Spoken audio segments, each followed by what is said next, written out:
أعوذ بالله من الشيطان الرجيم.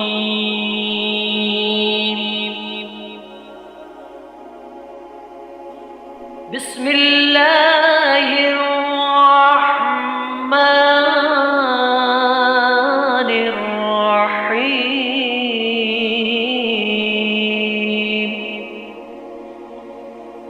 برادران اسلام، نفلی نمازوں، نفلی عبادات، نفلی ذکر و اذکار اور نفلی تلاوت قرآن کریم سے زیادہ مقدم ایک اور چیز ہے جس کی طرف توجہ نہیں جاتی ہے۔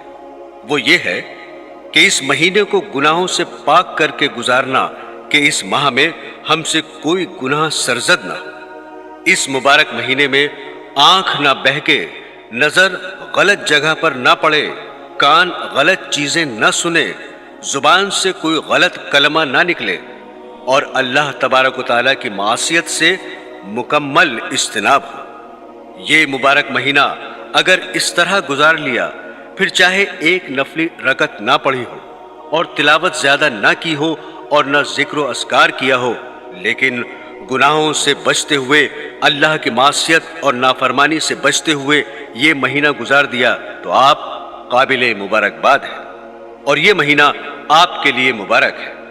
11 مہینے تک ہر قسم کے کام میں مبتلا رہتے ہیں، اور یہ اللہ تبارک و تعالیٰ کا ایک مہینہ آ رہا ہے، کم از کم اس کو تو گناہوں سے پاک کر لو، اس میں تو اللہ تعالیٰ کی نافرمانی نہ کرو، اس میں تو کم از کم جھوٹ نہ بولو، اس میں تو غیبت نہ کرو، اس میں تو بدنگاہی کے اندر مبتلا نہ ہو، اس مبارک مہینے میں تو کانوں کا غلط استعمال نہ کرو، اس میں تو رشوت نہ کھاؤ، اس میں سود نہ کھاؤ، کم از کم ایک مہینہ اس طرح گزار لو۔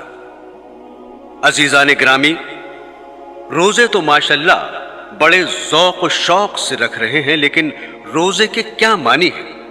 روزے کے معنی یہ ہیں کہ کھانے سے اجتناب کرنا، پینے سے اجتناب، اور نفسانی خواہشات کی تکمیل سے اجتناب کرنا۔ روزے میں ان تینوں چیزوں سے اجتناب ضروری ہے۔ اب یہ دیکھیں کہ یہ تینوں چیزیں ایسی ہیں جو حلال ہیں، کھانا حلال، پینا حلال، اور جائز طریقے سے زوجین کا نفسانی خواہشات کی تکمیل کرنا حلال۔ اب روزے کے دوران آپ ان حلال چیزوں سے تو پرہیز کر رہے ہیں، نہ کھا رہے ہیں، نہ پی رہے ہیں، لیکن جو چیزیں پہلے سے حرام تھیں، مثلا جھوٹ بولنا، غیبت کرنا، بدنگاہی کرنا، جو ہر حال میں حرام تھیں، روزے میں یہ سب چیزیں ہو رہی ہیں۔ اب روزہ رکھا ہوا ہے اور جھوٹ بول رہے ہیں، روزہ رکھا ہوا ہے اور غیبت کر رہے ہیں، روزہ رکھا ہوا ہے اور بدنگاہی کر رہے ہیں، روزہ رکھا ہوا ہے لیکن وقت پاس کرنے کے لیے گندی گندی فلمیں دیکھ رہے ہیں۔ یہ کیا روزہ ہوا کہ حلال چیز تو چھوڑ دی اور حرام چیز نہیں چھوڑی؟ اس لیے حدیث شریف میں نبی کریم صلی اللہ علیہ وسلم نے فرمایا کہ اللہ تعالیٰ فرماتے ہیں، جو شخص روزے کی حالت میں جھوٹ بولنا نہ چھوڑے تو مجھے اس کے بھوکا اور پیاسا رہنے کی کوئی حاجت نہیں۔ اس لیے جب جھوٹ بولنا نہیں چھوڑا جو پہلے سے حرام تھا، تو کھانا چھوڑ کر اس نے کون سا بڑا کمال کیا۔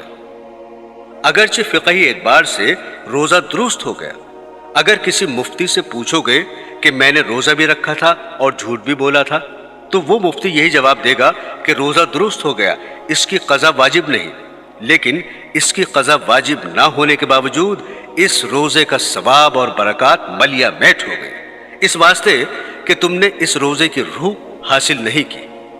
قرآن حکیم میں ارشاد باری تعالیٰ ہے کہ اے ایمان والو، تم پر روزے فرض کیے گئے جیسے پچھلی امتوں پر فرض کیے گئے۔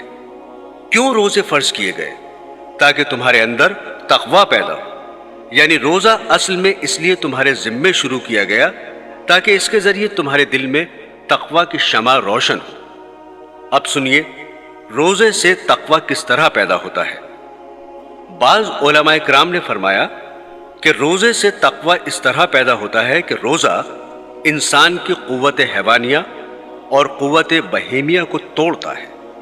جب آدمی بھوکا رہے گا تو اس کی وجہ سے اس کی حیوانی خواہشات اور حیوانی تقاضے کچلے جائیں گے، جس کے نتیجے میں گناہوں پر اقدام کرنے کا داعیہ اور جذبہ سست پڑ جائے گا۔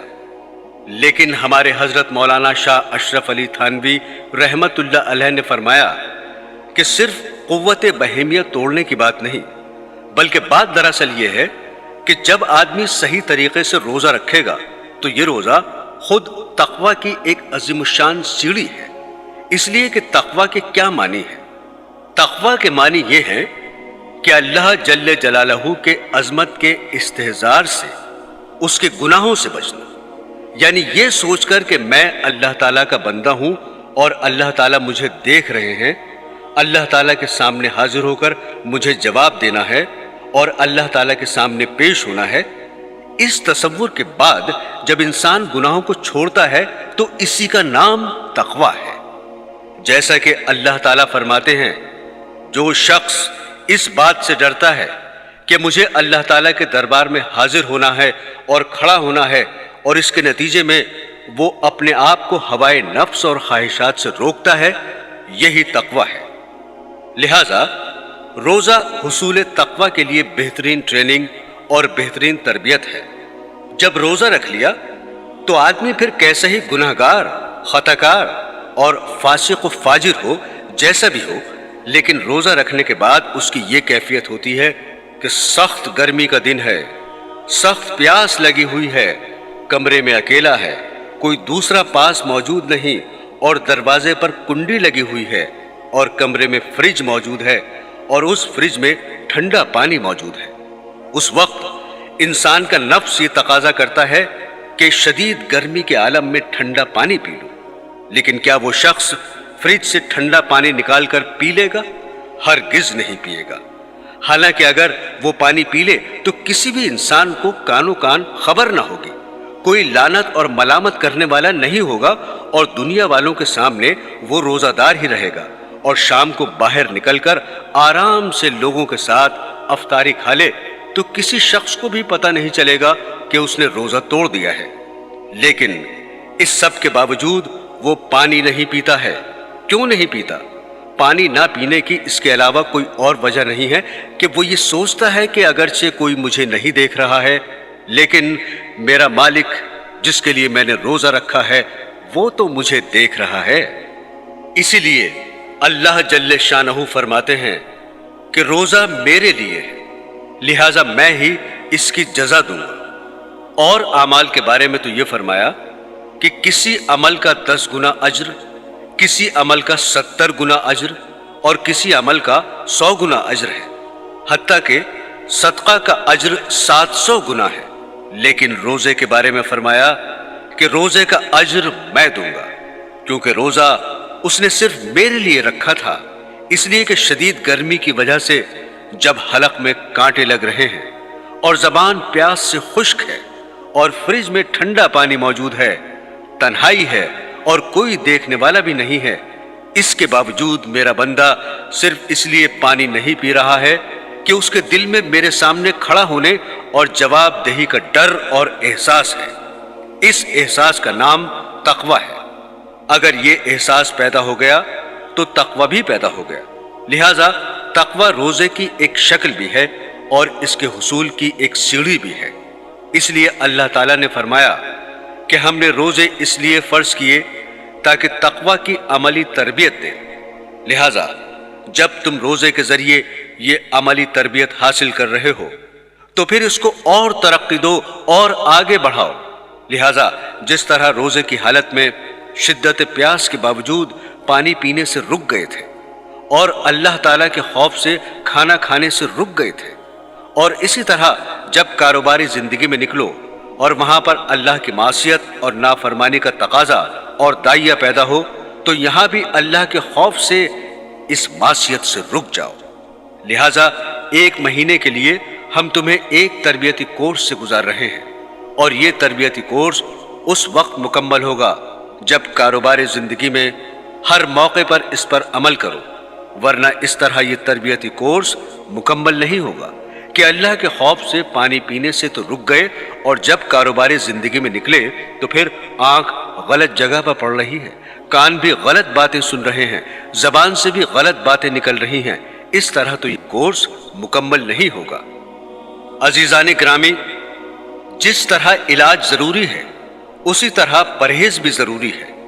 اللہ تعالیٰ نے روزہ اس لیے رکھوایا تاکہ تمہارے اندر تقوی پیدا ہو، لیکن تقوی اس وقت پیدا ہوگا جب اللہ کی نافرمانیوں اور معصیتوں سے پرہیز کرو گے۔ مثلا کمرے کو ٹھنڈا کرنے کے لیے آپ نے اس میں ایئر کنڈیشن لگایا، اور ایئر کنڈیشن کا تقاضا یہ ہے کہ وہ پورے کمرے کو ٹھنڈا کر دے۔ اب آپ نے اس کو آن کر دیا، لیکن ساتھ ہی اس کمرے کی کھڑکیاں اور دروازے کھول دیے۔ ادھر سے ٹھنڈک آ رہی ہے اور ادھر سے نکل رہی ہے، لہٰذا کمرہ ٹھنڈا نہیں ہوگا۔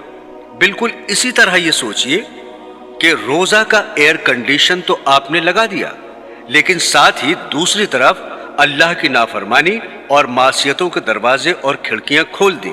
اب بتائیے ایسے دروازے سے کوئی فائدہ حاصل ہوگا؟